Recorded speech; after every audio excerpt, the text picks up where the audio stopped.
Welcome to the Home Building Hub, your essential podcast guide to building your new home.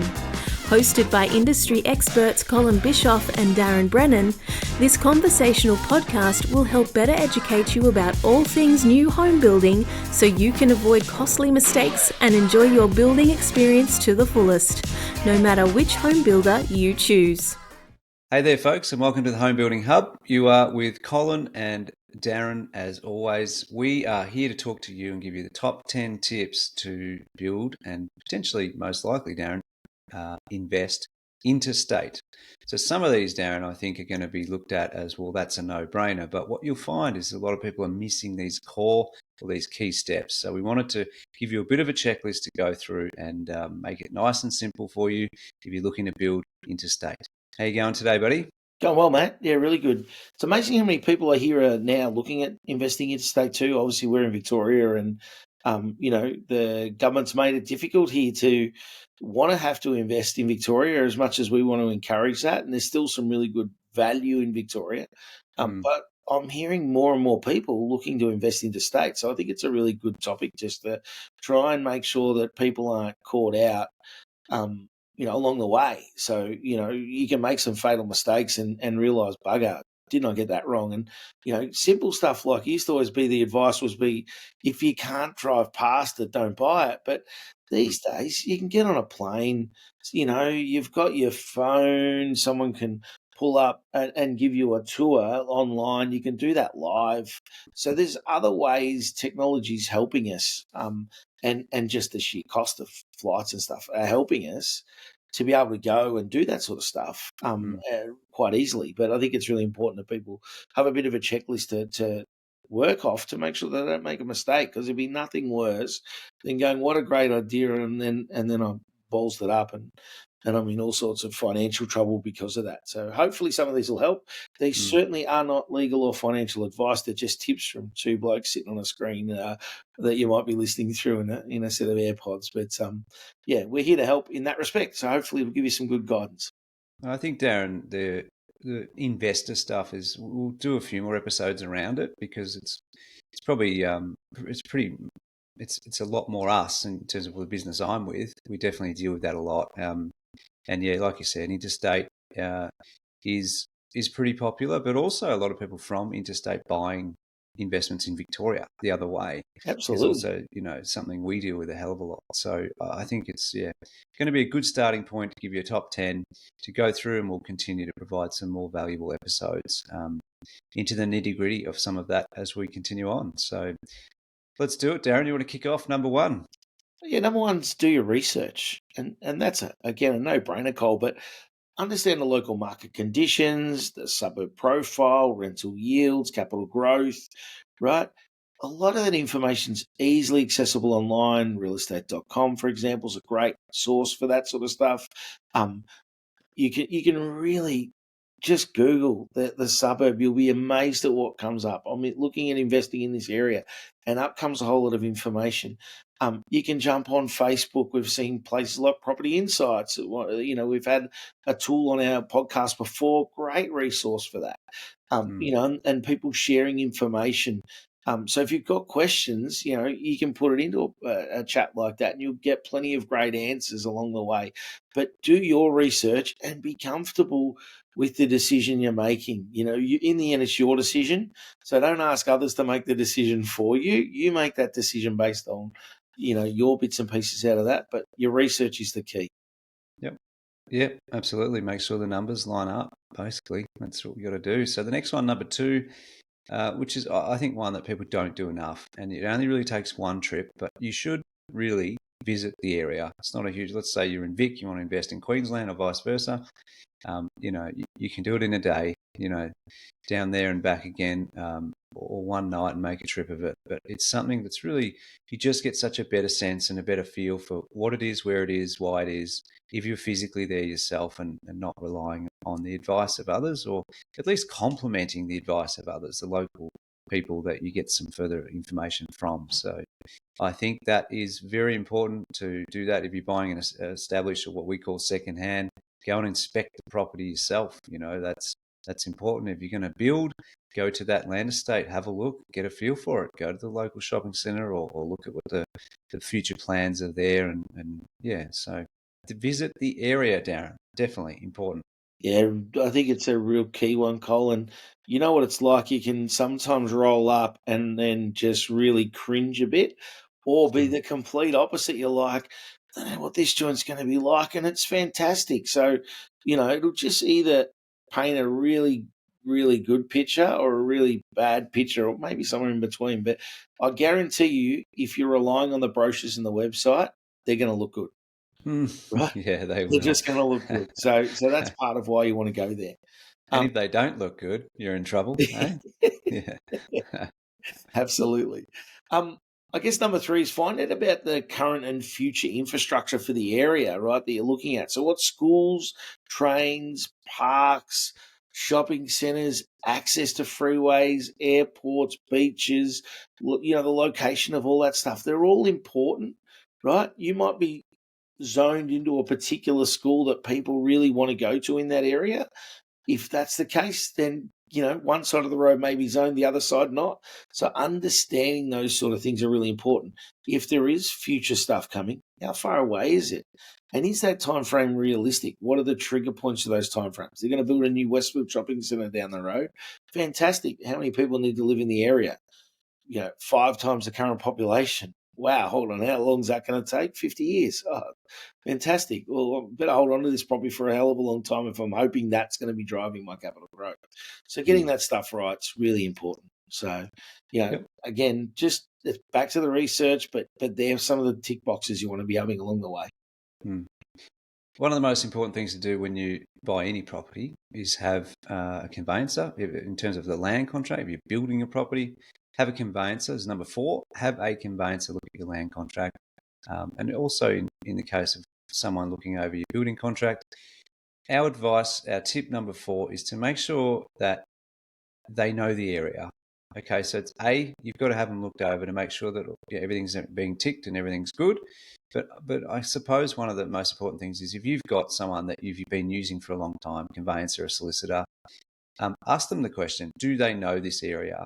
Are they aware of all the ins and outs? And if they're not, respectfully, you should go and seek someone locally who does know and understand the actual area, because they will call out things that perhaps your current one might not be able to. So it won't impact your relationship. It's just doing what's right for you. Okay, so definitely do that one. I think people rely upon the guy or the girl they've been using for 10 years, Darren, and the reality is do what's right for you, and they will support that decision as well.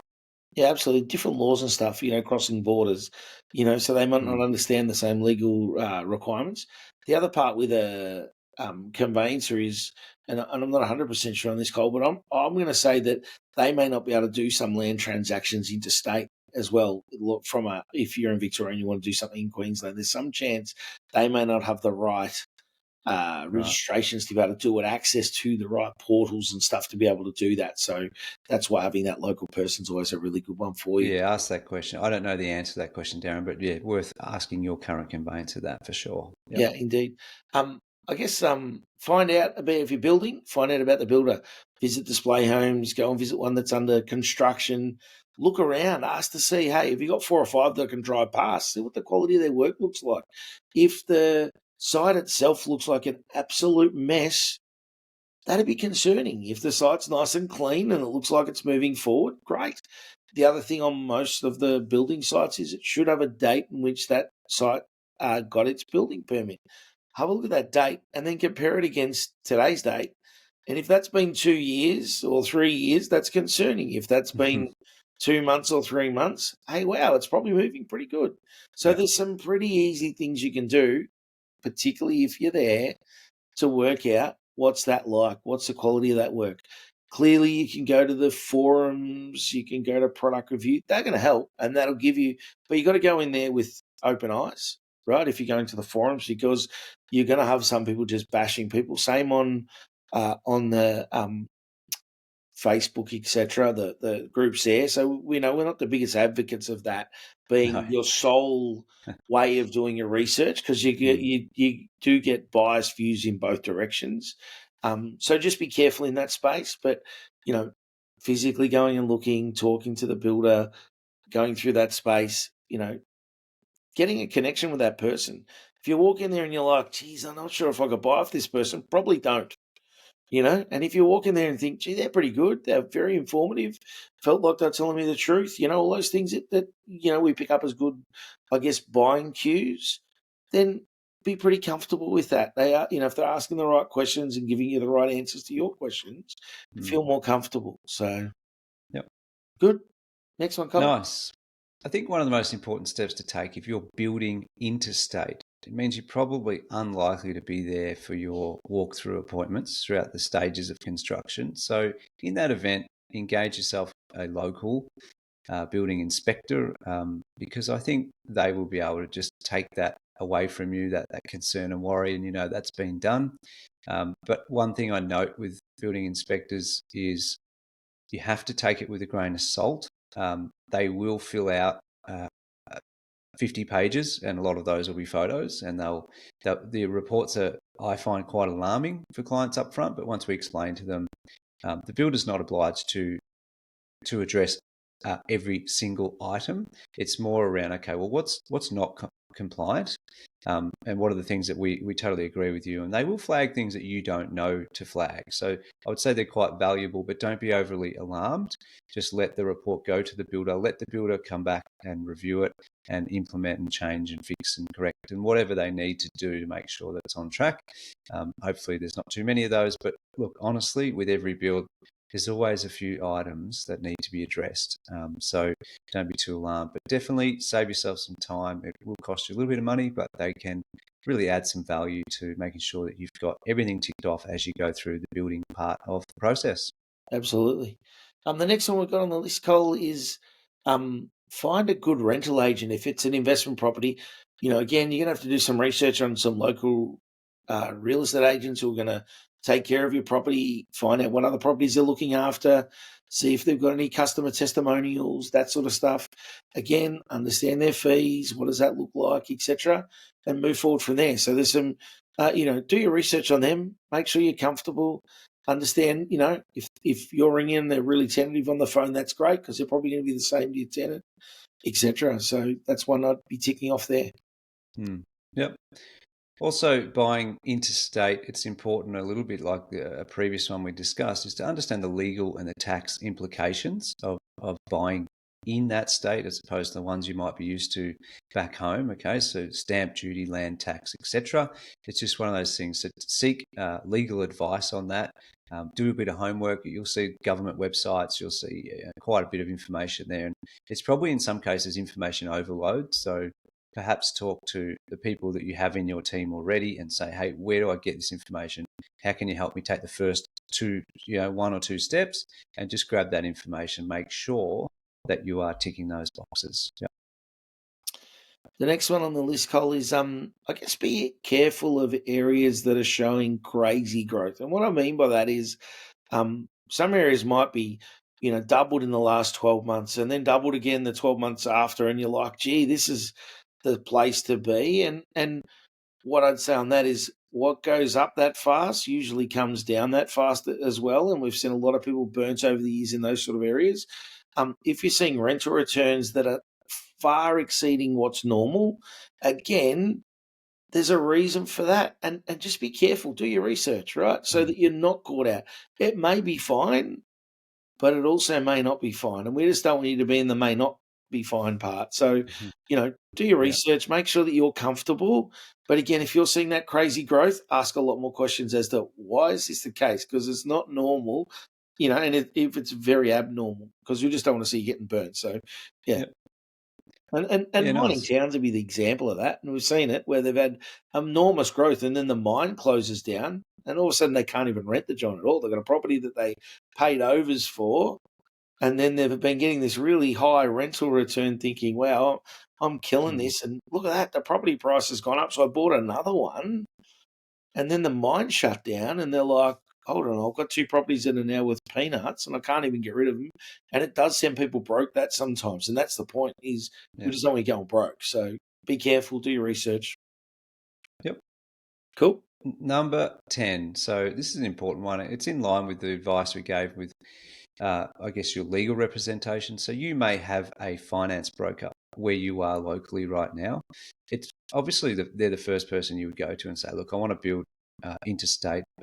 My advice, or our advice from Darren and I, is to ask them if they have local knowledge. And realistically, among other things, the main reason for that is valuations. You want to make sure that you've got a broker who understands the valuation side of things, so that you don't have a property purchase that leaves you with a large shortfall because you didn't know the local area, etc. So I think my advice would be get a local broker, or if you're going with a bigger company, like for example, we've had a couple of guys who have bigger companies on this podcast. They have representation interstate, right? So that's helpful. Okay, so that they can, if you're talking to someone in Melbourne, they can grab that information from their colleagues interstate and still deal with you directly. But just something, make sure your broker understands the local area of where you're proposing to build, and that will make finance side of life a little bit easier. It'll line up stuff also that they're considering. We mentioned stamp duty, land tax, whatever other legal costs are there that they need to account for in your borrowing capacity and your loan, so that you're getting that right advice. The last thing you want to be doing is getting hey, geez, I didn't realise there was this cost, and it's $4 or $5 grand, and you've got to come up with that, 2 days before settlement because your conveyance is now telling you about money, and you're asking the broker, and and maybe you don't have those funds. So then you're back to the drawing board really quick. No one wants that stress that goes with it. So someone with that local experience is always going to be really, really handy. Yep. Nice. That rounds up the top 10. I'm sure there are many others and lots of tips and tricks we can get from people who've done a lot of investing, etc. But hopefully that gives you a bit of a checklist, bit of a guide to get you started. Make sure you're not missing one of those if you are thinking about buying interstate, wherever you sort of reside locally and pushing across the borders. So thank you very much for watching and listening. As always, we have a little website called homebuildinghub.com.au. So if you've got topic ideas or any questions for myself or Darren, go for it. Just leave a comment on there. More than happy to come back to you guys. So anything else to finish off, Daz? Nah, Cole, again, if you're investing in estate, do your homework. Amen. Like I said to my kids, do your homework. Do your homework. Yeah, that's right. Yeah. Beautiful. Well, thanks again, guys. We'll see you guys on the next one. Okay, bye-bye. Thanks for listening to the podcast, guys. And just our disclaimer, whilst we're all about providing value to you, this podcast should not be considered as legal or financial advice. It contains general information only, and you should seek out independent professional advice on your personal situation before making any legal or financial decisions. 1, 2,